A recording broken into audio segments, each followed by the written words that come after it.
Se eu gaguejar um pouquinho é porque o celular é muito pequena a letra. Então, tudo que eu escrevi, eu vou tentar falar tudo que eu escrevi, tá? Porque, para ficar um pouquinho mais claro para vocês, eu vou tentar falar exatamente o que eu escrevi aqui. Porque, para ficar de melhor compreensão, para vocês anotarem tudo e não esquecerem de forma nenhuma tudo que vai ser dito.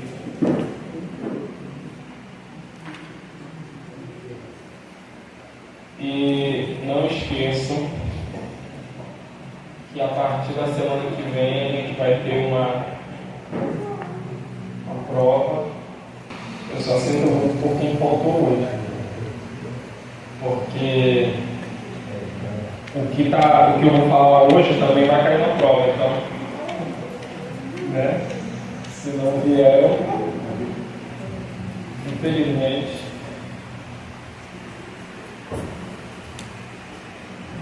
Livro de João, capítulo 1,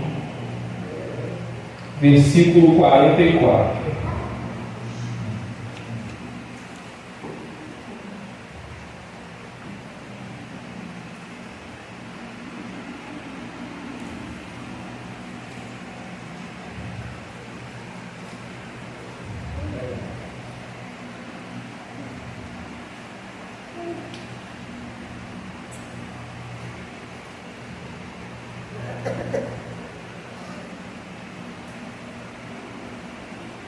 Diz o seguinte: e Filipe era de Betsaida, cidade de André e de Pedro. Cidade de André e de Pedro. Bom, dando continuidade ao assunto que a gente já vem falando há algumas semanas, a gente vai falar hoje sobre um dos apóstolos que mais atuou na Bíblia e que menos é mencionado. Entenderam? O apóstolo André foi um dos apóstolos que mais atuou na Bíblia e que menos é mencionado. Ele é mencionado na Bíblia apenas 14 vezes. Sendo que 7 dessas vezes é apenas a lista que é repetida, a lista dos apóstolos, então apenas é citado o nome dele como um 2. Então, assim, de obras e de atos, nós não temos muito o que falar a respeito de André, porque, por algum motivo, os escritores preferiram deixar de lado a história dele. Só que a gente tem alguns fragmentos da história que relatam algumas coisas a respeito de André, né? E também tem vários trechos e várias histórias confiantes que dá para repeti-las, né? Que algumas delas aqui eu vou contar para vocês, outras não, né? Mas também vou passar por cima delas, porque a gente precisa falar. Então, e algumas são encontradas muito em trechos dos livros chamados apócrifos, né, que são aqueles livros que contam histórias mirabolantes sobre os apóstolos, né, que foram completamente desconsiderados por grandes historiadores da história, como o próprio John Fox, que escreveu o livro dos Mártires, que é o que eu listei para vocês semana passada, que é para vocês estarem lendo, e ele conta algumas coisas sobre a história de André. E também ele, como um grande historiador do passado, ele também desconsiderou totalmente os livros apócrifos, um livro específico chamado, eu estou gaguejando porque eu estou lendo aqui, tá? Chamado O Evangelho segundo André. Foi completamente rechaçado porque conta algumas coisas bem estranhas que daqui a alguns minutos eu vou falar para vocês, porque eu não posso deixar de falar, mas não é nada concreto, não é nada provado, está mais para um texto muito mexido, e segundo a história dizem que o Papa Gregório VI, lá no século XVI, que tinha um grande entendimento de letra, uma grande oratória, ele acaba meio que tentando trazer esse texto apócrifo para a igreja, para poder, né, colocar André como um grande apóstolo e contar uma grande história, mas acabou mexendo tanto que ficou mais fantasioso do que já era. Então, acabou que não tem muita consistência o que foi escrito. Mas a gente não pode desconsiderar o apóstolo André, porque ele, as poucas vezes que aparece na Bíblia, ele vai ser de suma importância para a igreja. As poucas vezes que ele aparece na Bíblia, ele vai ser de suma importância para a igreja. E é justamente hoje que eu ia dar um alívio nas pancadas, né? Algumas pessoas não vieram. Quem está apanhando desde sempre veio hoje, você vai receber um alíviozinho legal hoje. Hoje você não vai apanhar muito, não. Então, vamos lá. André era o irmão de Pedro e segundo o que a gente encontra na história, ele era, por assim dizer, o irmão caçula de Pedro. E André é um nome grego, veja só. Diferente de Simão Pedro, ou de Pedro, ou de Simão, que é um nome hebraico ou aramaico, né? Na língua original é um nome aramaico, Simão é um nome aramaico. Já André é um nome totalmente grego, escrito Andreas, que quer dizer varonil. Veja só, como é que você olha para um bebê e diz assim: esse bebê aqui é macho, é forte, é vigoroso, é bonito, né? Mas Andreas exatamente isso que quer dizer, varonil, né? Ou valente, ou viril, né? Você escolhe o termo usado, né?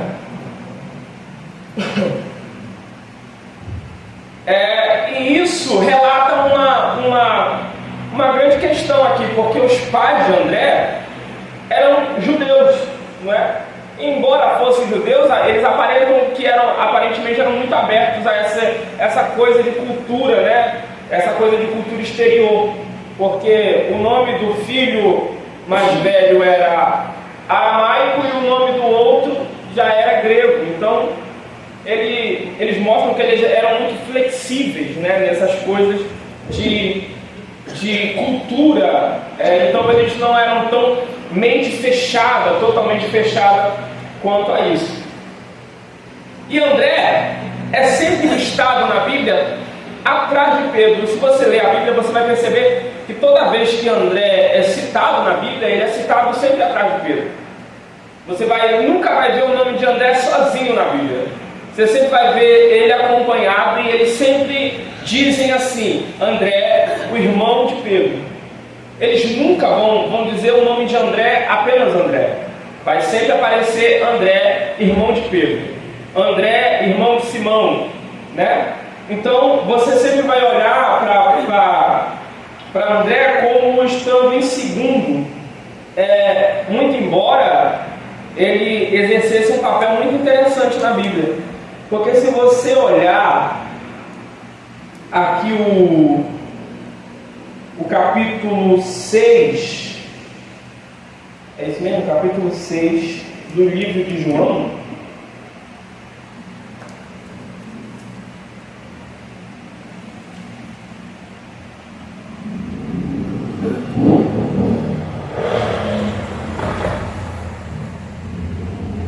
Versículo 8, aonde relata um dos grandes milagres feito por Jesus, diz o seguinte: um dos seus discípulos, André, irmão de Simão, disse-lhe, versículo 9: está aqui um rapaz que tem 5 pães de cevada e 2 peixinhos. Mas que é isso perante tantos?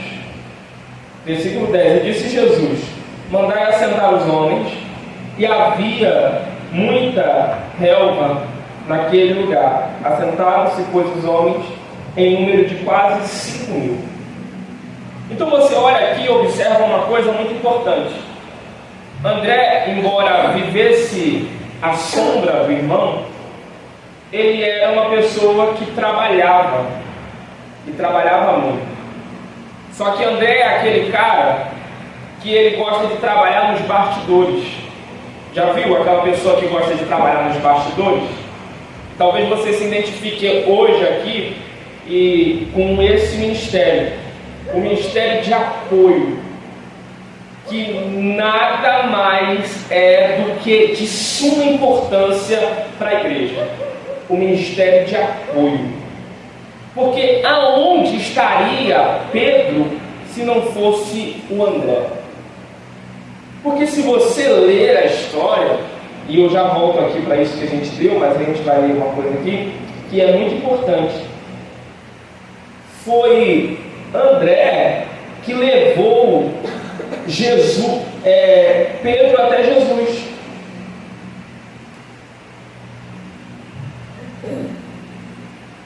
Ele apresenta Jesus para Pedro. Ele que mostra para Pedro quem era Jesus. Ele que fala de Jesus para Pedro. E se você olhar aqui o capítulo 1 do livro de João,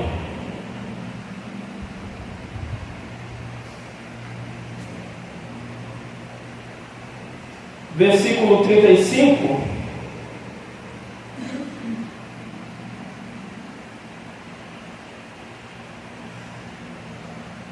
você vai encontrar que depois que João revela quem era Jesus, olha só o que diz: no dia seguinte João estava outra vez ali, e 2 dos seus discípulos, e vendo passar Jesus, disse: eis aqui o Cordeiro de Deus. E os 2 discípulos ouviram dizer isso e seguiram a Jesus. Esses 2 discípulos aqui são André, André e outro rapaz, acho que foi João. E Jesus, voltando-se e vendo que eles o seguiam, disse-lhe: que buscais? E eles disseram: Rabi. E ele lhes disse: vinde e vede. E foram e viram onde morava e ficaram com ele. E naquele dia, e era já quase a hora 10ª, era André, o irmão de Simão Pedro, um dos que ouviram aquilo que João e dizia, e haviam seguido. E no 41 vai dizer assim: este achou primeiro o seu irmão Simão e disse: achamos o Messias. Foi ele quem levou Pedro até Jesus. E aqui a gente vai olhando alguns fragmentos da história de André na Bíblia, e você vai percebendo que André é aquele cara que leva as pessoas até Jesus. Ele leva Simão, ele leva o rapaz dos 5 pães e 2 peixinhos, e ele leva outras pessoas, e ele não se importa com isso. Ele não se importa em ser o cara que apresenta as pessoas a Jesus. Já viu aquela pessoa que, se tu der um microfone na mão dela, arriscada, ela deu um infarto, né, na igreja? Se tu der o microfone na mão dela, meu amigo, você acaba com a vida dela. Mas se soltar ela na rua, falando com o vizinho, falando com o amigo, falando com fulano, com Bertano, com ciclano, você vai ver, de repente, você vai chegar, tem 20 pessoas na igreja e vai dizer assim: quem foi que chamou? Foi fulano. É aquela pessoa que é necessária dentro da igreja, que a gente chama de evangelista, porque sem ninguém para evangelizar, não tem ninguém para conhecer Jesus. E André é essa pessoa que se posiciona para que coisas aconteçam. Porque eu tenho certeza absoluta e sem errar em nenhuma palavra. Se o rapaz dos 5 pães e 2 peixinhos chega para Pedro e diz assim: eu tenho a comida aqui, ele ia mandar ele calar a boca na hora. Menino, te senta aí, fica na tua, não mostra isso para ninguém, porque você vai me arrumar um problema aqui. Mas que bom que ele mostrou uma pessoa certa, não é? Porque se ele mostra, tem ali uma multidão de 5.000 homens, 5.000 homens, e supondo que cada homem ali tivesse com sua esposa, a gente já tinha 10.000. E supondo que cada casal tivesse levado um filho, a gente já tinha 15.000. Como sustentar aquelas tantas pessoas com apenas 5 pães e 2 peixes? É impossível. Tanto que Filipe diz assim: Senhor, 200 denários não tem como comprar pão para todo mundo. E a título de rodapé aqui, 200 denários, não escrevi aqui, mas eu preciso falar. Um denário era equivalente a um mês trabalhado. Então você tinha ali mais ou menos pouco mais de uns 8 meses de trabalho.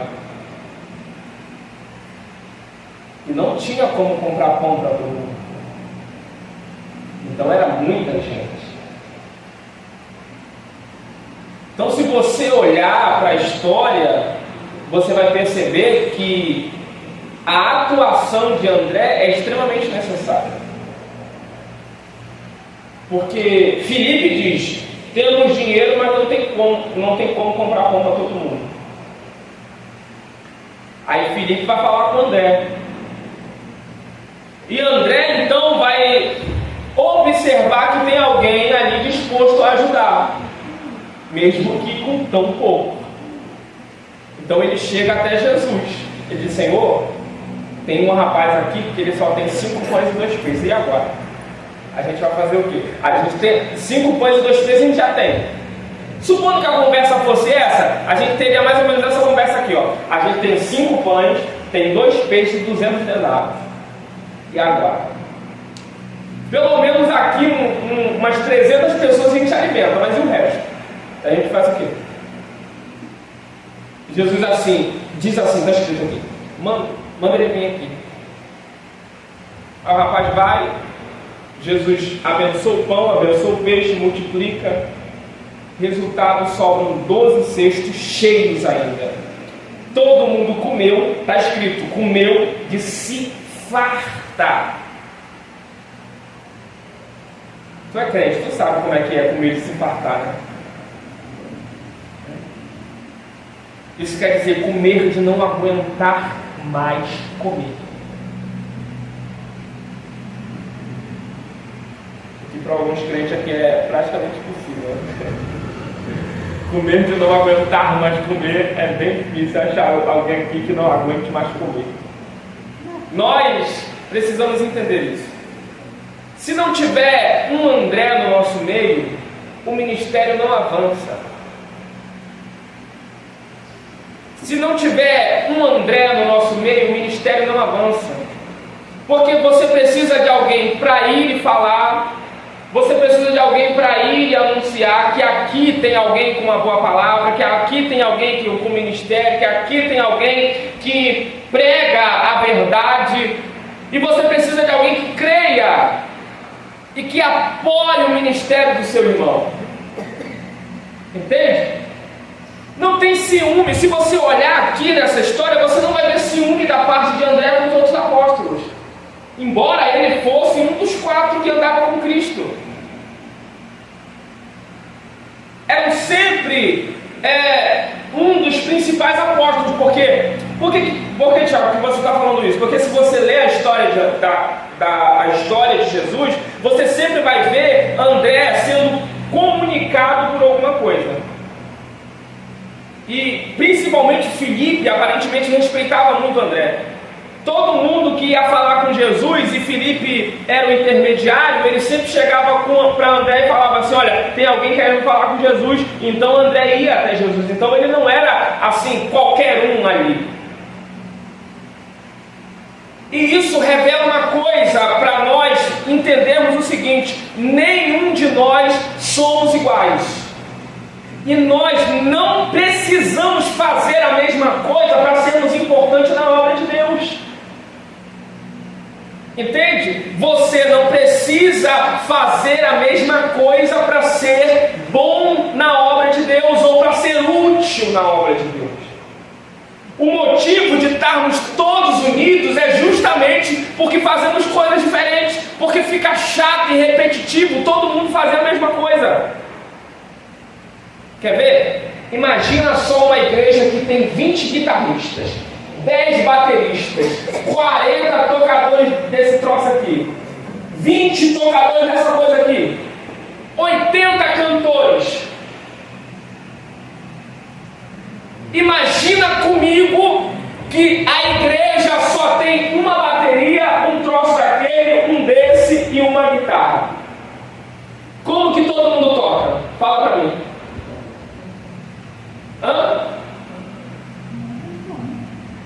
A gente já tem que fazer o quê?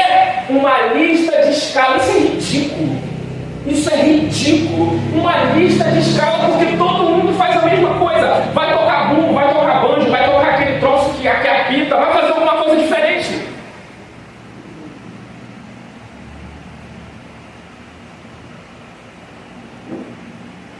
Imagina na igreja todo mundo é pregador. Quem é que vai louvar? Quem é que vai orar? Quem é que vai fazer visita lá? Se todo mundo é pregador. Imagina na igreja se todo mundo é líder. Quem é que vai sentar para ouvir? Quem é que vai vir limpar a igreja? Porque você sabe que líder não gosta de limpar nada, né? Não, eu sou líder, não vou limpar não. Eu sou líder, eu não posso varrer o banheiro, não posso passar um pano no chão. Sou líder. Quem é que vai trazer café para a gente beber?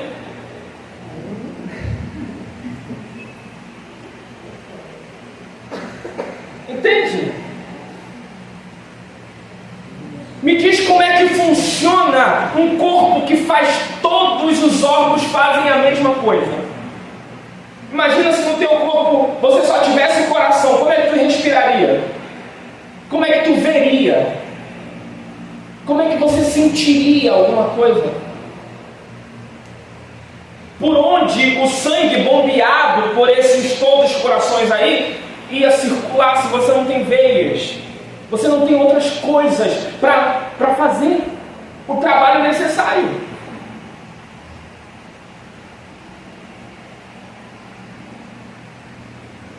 Como que você mandaria no teu corpo se o teu cérebro fosse um coração também? Qual é a lógica disso? A gente está num tempo que eu estou vendo que é uma coisa exacerbada, é exagerado o volume de pessoas que querem ser pastores. Não é? Na igreja eu fui numa igreja que não tinha membro. Diante do meu Deus, eu fui pregar numa igreja. Deixa eu contar isso aqui para vocês rapidinho, vou até aliviar. O nome da igreja agora está sendo filmado. Não, eu tô ético agora. Eu não tinha ética não, agora eu tenho. Eu fui pregar numa igreja. Por lá. Eu cheguei na igreja, o púlpito estava lotado. Estava cheio de gente no púlpito. Eu acho que tinha ali, Zé Carlos, ali tinha umas 60 cadeiras lotadas no púlpito. A igreja era grande. No salão, na nave da igreja, devia caber ali sentada no mínimo, por baixo, umas 1.200 pessoas. Mas sabe quantas pessoas tinham sentado ocupando o lugar? Se tinha 40, tinha muito. Mas o púlpito estava lotado. Eu fiquei olhando para aquilo ali. Aí a pessoa que me convidou, quase não falei o nome dele. A pessoa que me convidou falou assim: Tiago, vamos sentar lá. Eu falei: onde que eu vou sentar, menino? Porque estava tudo cheio. Ia pegar mais uma da pessoa. Falei: não, pode me deixar aqui que eu fico aqui mesmo. Não tem problema não. Gente, mas é exagerado. Para que essa necessidade de levantar tantos obreiros? Se todo mundo aqui é obreiro, todo mundo pode fazer alguma coisa. Só que a vontade de ter poder, de ter carteira, é tão grande, tão exagerada, que se você não unge o irmão, ele fica até com raiva de você. Eu já vi casos de pessoas se acharem tão boas, mas tão boas, que sai da igreja e vai ser ungido por aí para abrir a própria igreja. Porque diz que o pastor não tem visão, que o pastor quer abafar o ministério dele. Veja só. Enquanto alguns de nós, e eu começo falando por mim, que a gente não queria nem oportunidade para nada, né? Que tá bom sentar ali e ouvir. Mas tem outros que já se acham tão bons que já dizem, não, já chegou o tempo de eu ser ungido, já chegou o tempo de eu ser levantado, já chegou o tempo do pastor me ver, do pastor me reconhecer o meu ministério. Sendo que o teu ministério é ajudar o ministério de quem... sobre quem você está debaixo da autoridade. Eu vou falar uma coisa para você aqui agora, a título ainda de descobrir os ministérios.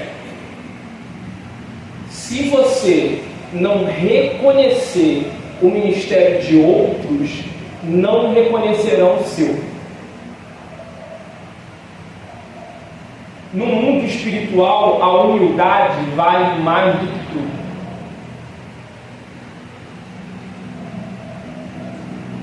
Se eu não tiver oportunidade hoje, eu vou passar um mês sem ir na igreja. Que bom.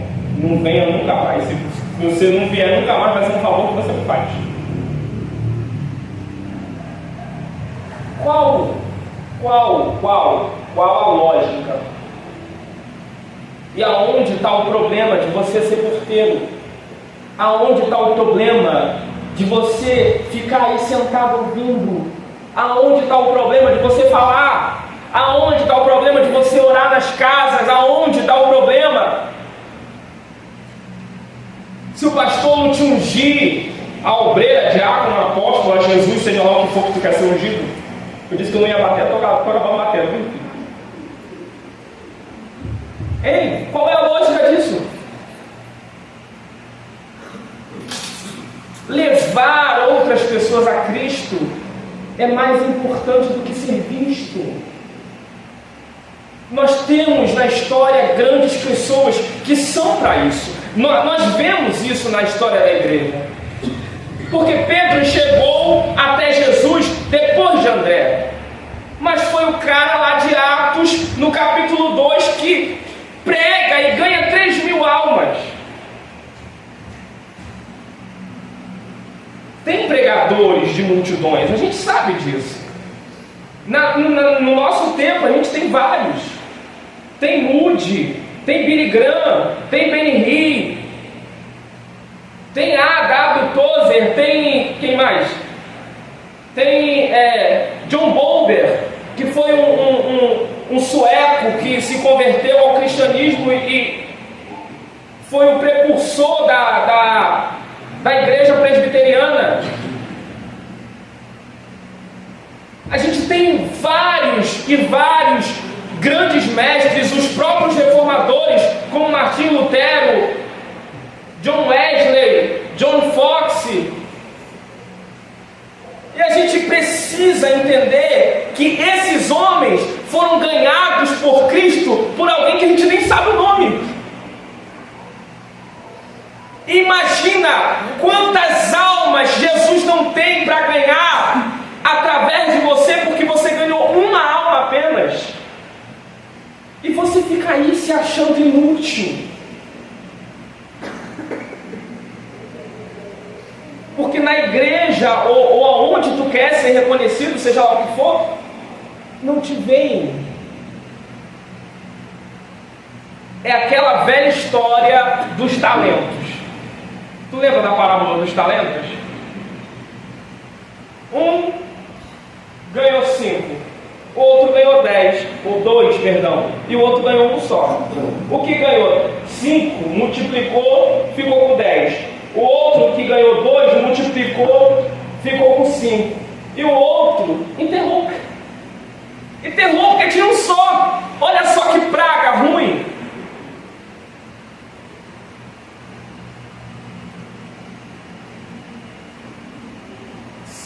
tivesse investido com um que tinha, talvez ele ganhasse muito mais do que o que ganhou 10. Mas ele é tão ruim que ele enterrou.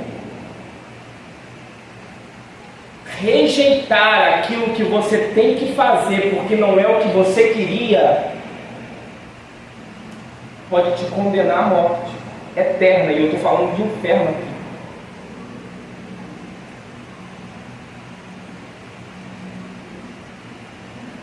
Ah, não era o que eu queria, então não vou fazer.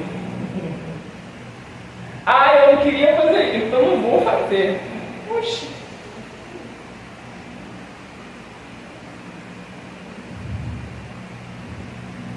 Você sabe para que serve? Para que serve o apêndice?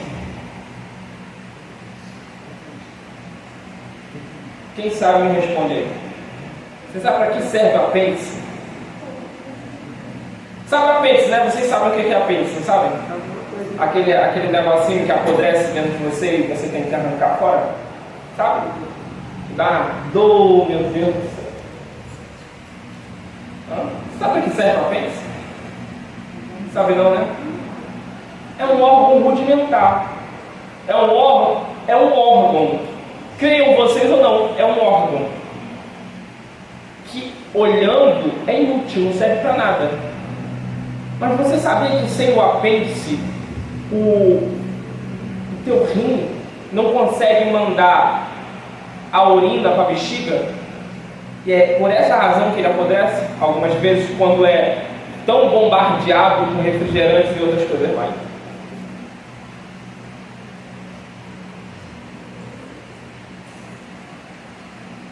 Foi exatamente essa cara aí que eu fiz quando eu descobri também. Mas veja só, o apêndice é um apêndice.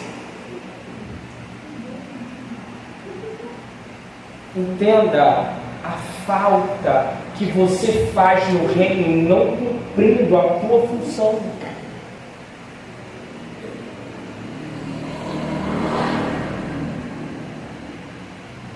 Você sabia que a igreja às vezes está vazia por culpa sua? É culpa sua. Porque o papel de chamar os vizinhos para ir para a igreja não é do pastor, é teu.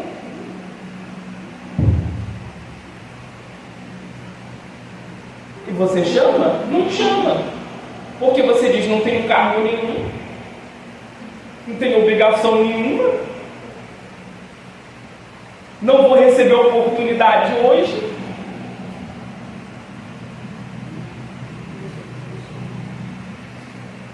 Rejeitando isso,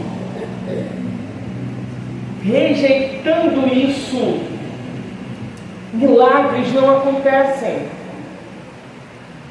Você imagina só se André dissesse também para o menino, ó, guarda o teu pão e o teu peixe para você, porque aqui a gente costuma passar dias ouvindo Jesus pregar. Todo mundo ia comer? Não. Coisas espirituais não acontecem no meio de pessoas incrédulas.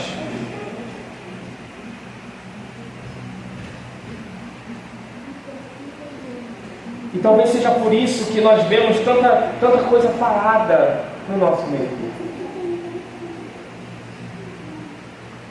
E talvez seja porque eu decidi cumprir minha função, o pastor decidiu cumprir a função dele, outras pessoas decidiram cumprir as funções, mas você está aí, dizendo, não quero isso aqui.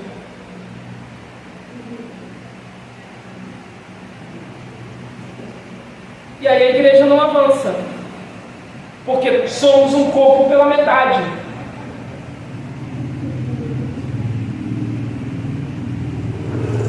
Antes da cadeira de roda, um cadeirante se movia como? Perdão, aleijado, vou mudar a frase porque não tem semântica. O aleijado se movia como? Sem cadeira de roda, antes da cadeira de roda ser inventada. Ou se arrastando, ou carregado.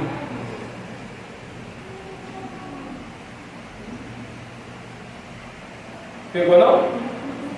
Ou se arrastando, ou carregado. Se faltar membro, a gente começa a se arrastar.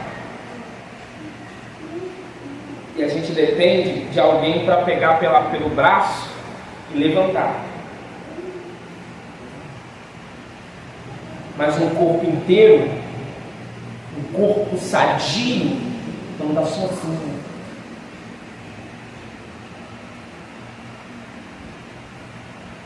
Entendeu?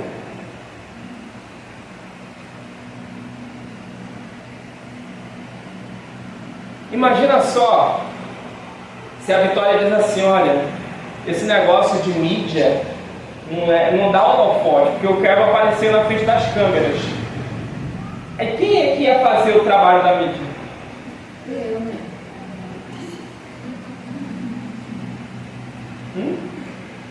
Como que a gente ia chegar no YouTube? Como que a gente ia começar a fazer um trabalho correto? Se as intercessoras dissessem assim, interceder não dá mídia, então a gente não vai orar pela madrugada, a gente vai ficar dormindo, como todo mundo. Você tem ideia do que aconteceria com a tua casa? Ou com essa igreja? Se você sentado aí para me ouvir, porque eu sei que eu sou chato e irritante, como eu compartilharia ou exerceria o meu ministério? Com quem? Com as cadeiras? Gritando aos quatro ventos, como eu fazia antigamente no interior? Porque como não tinha ninguém para me ouvir, eu pregava para as árvores para aprender a pregar.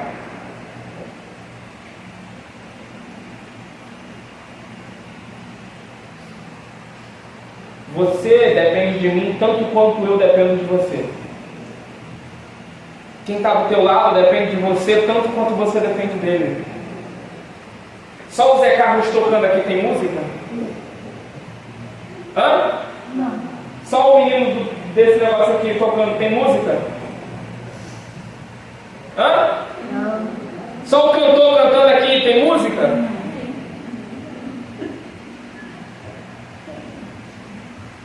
Não tem. Porque música vem de instrumentos. E a união dos tais. O cantor coloca a voz para harmonizar. Só que sem voz também não tem som. Porque vai ficar só os instrumentos tocando. E aí, você vai saber o que está sendo tocado? Não.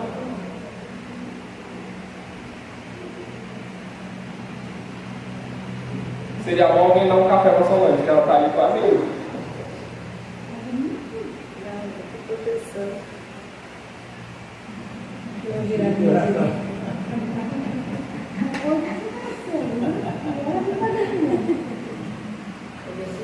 Então você precisa entender que a tua parte é muito importante.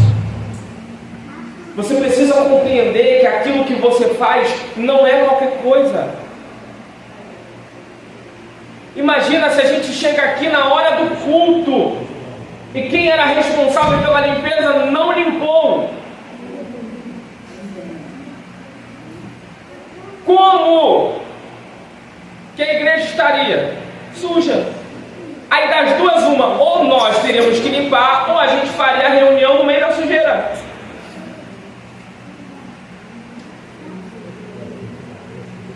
Não é assim?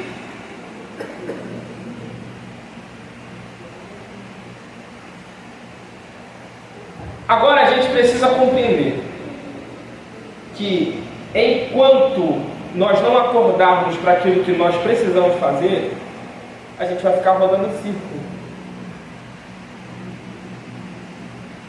Porque quem está se arrastando não vai muito longe. Não é? Dá para ir para o centro de Caxias andando? Você vai até chegar, mas não hoje.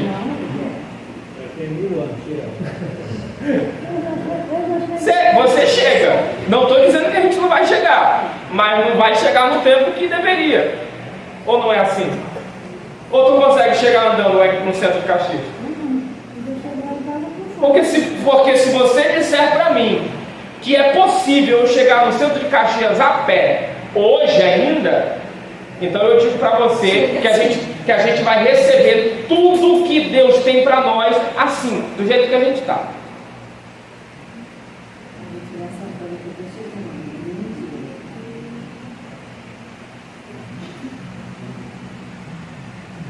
Então, voltando aqui ao raciocínio, porque já a gente vai, depois do intervalo, de novo, pergunta e resposta. Então, o que acontece? André não aparece muito. Ele não aparece tanto quanto deveria aparecer.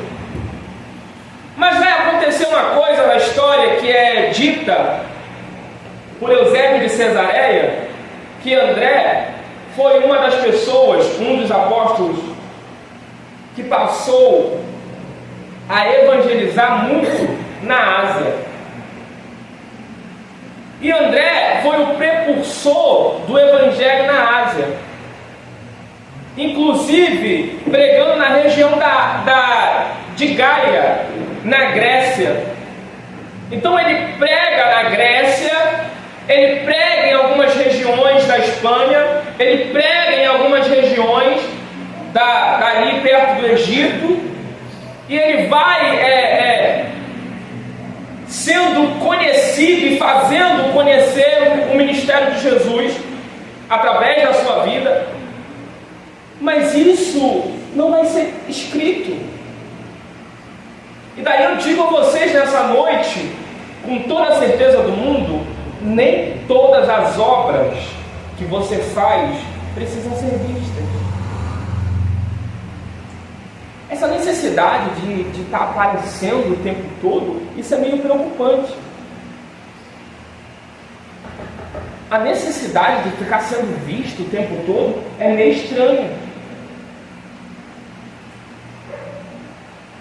É meio estranho. A gente precisa trabalhar isso em nós. A gente precisa trabalhar isso em nós. Se você olhar para mim, você talvez pense assim: Tiago é aquele cara que só prega teoria, mas nunca estendeu a mão para ajudar ninguém, nunca fez nada por ninguém. Só que se você soubesse o tanto de coisa que eu já fiz pelas pessoas, e tem algumas aqui que sabem disso,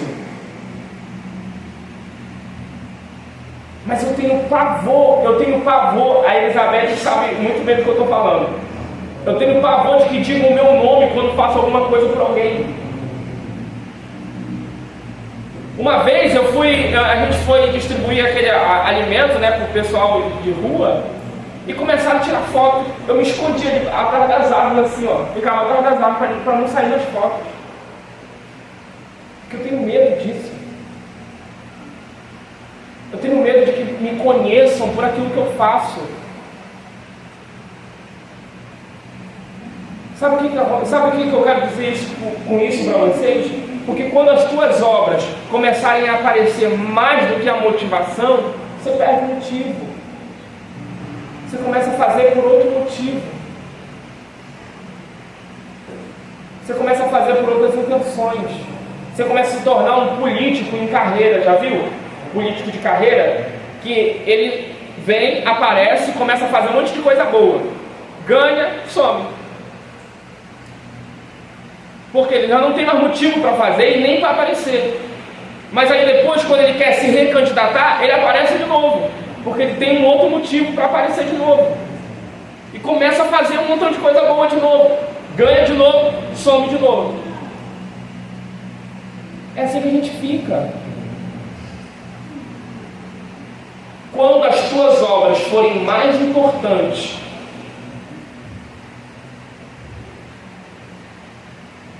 você deixa de exercer aquilo que Jesus te chamou para fazer.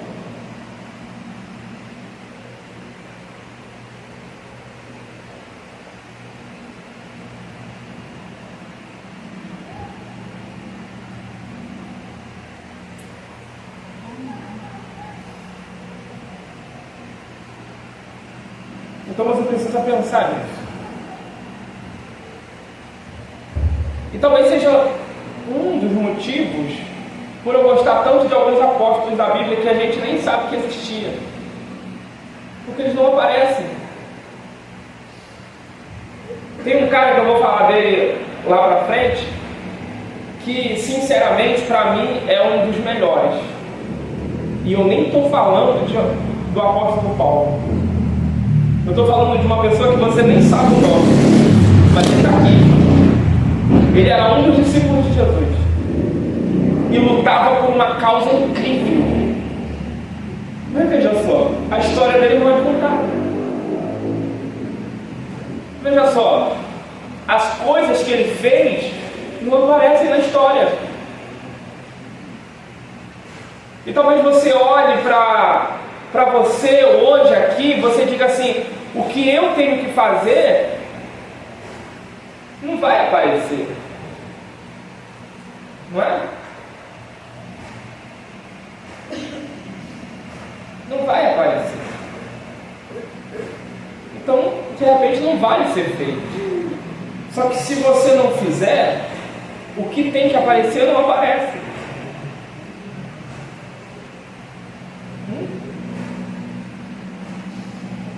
Se você não fizer, o que tem que aparecer não aparece.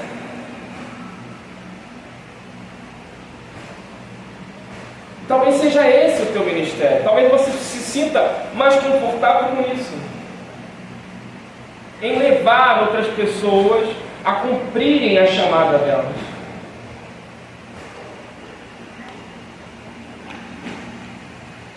Ou você acha que as milhões de pessoas que foram salvas por Pedro, os créditos são de quem? São de Pedro ou de André? É de André. E quem ganhou André para Jesus? Quem ganhou Pedro para Jesus foi André. Se André não ganha Pedro para Cristo, Pedro não ganharia os milhares de almas que ganhou. Compreenda isso. Se você não apoia o ministério de alguém, você deixa outras pessoas perecerem.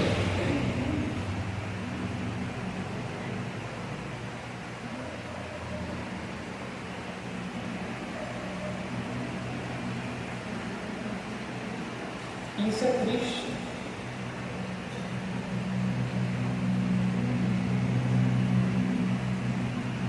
Imagina só se a Maria falasse assim para o Zé Carlos: Zé Carlos, não vai tocar mais bateria não.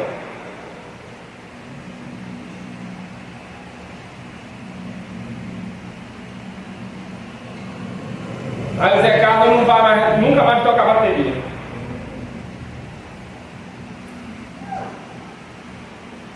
Sem o Zé Carlos tocando bateria, o menino do negócio aqui, do baixo, ia falar: pô, não tem como tocar sem baterista.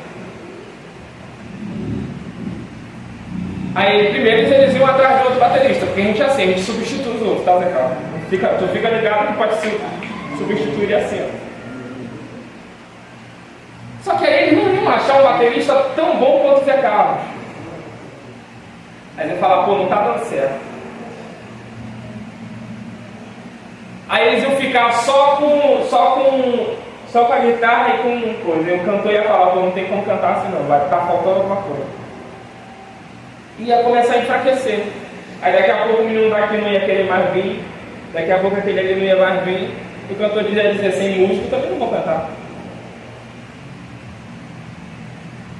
E aí o coração que precisava ouvir a voz de Deus através da música não vai ouvir mais.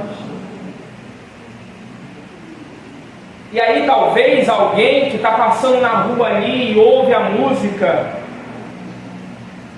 se comove, é tocada pelo Espírito Santo, entra na igreja, é balançada por Deus, é sacudida por Deus, se converte a Jesus,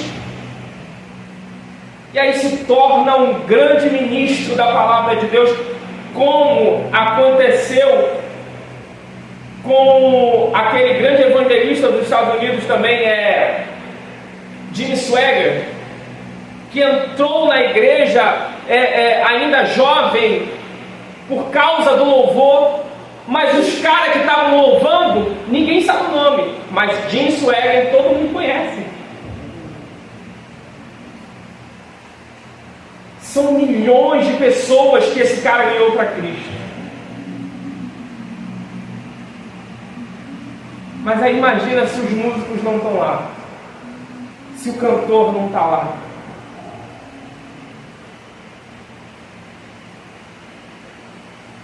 Se você não apoia, você também deixa de cumprir aquilo que Deus quer. Porque tu não quer fazer, né? Tem gente que não quer fazer e não se sente confortável fazendo, mas também não quer apoiar quem está fazendo. E aí? Como é que a palavra vai ser pregada? Como é que vai ser anunciado isso?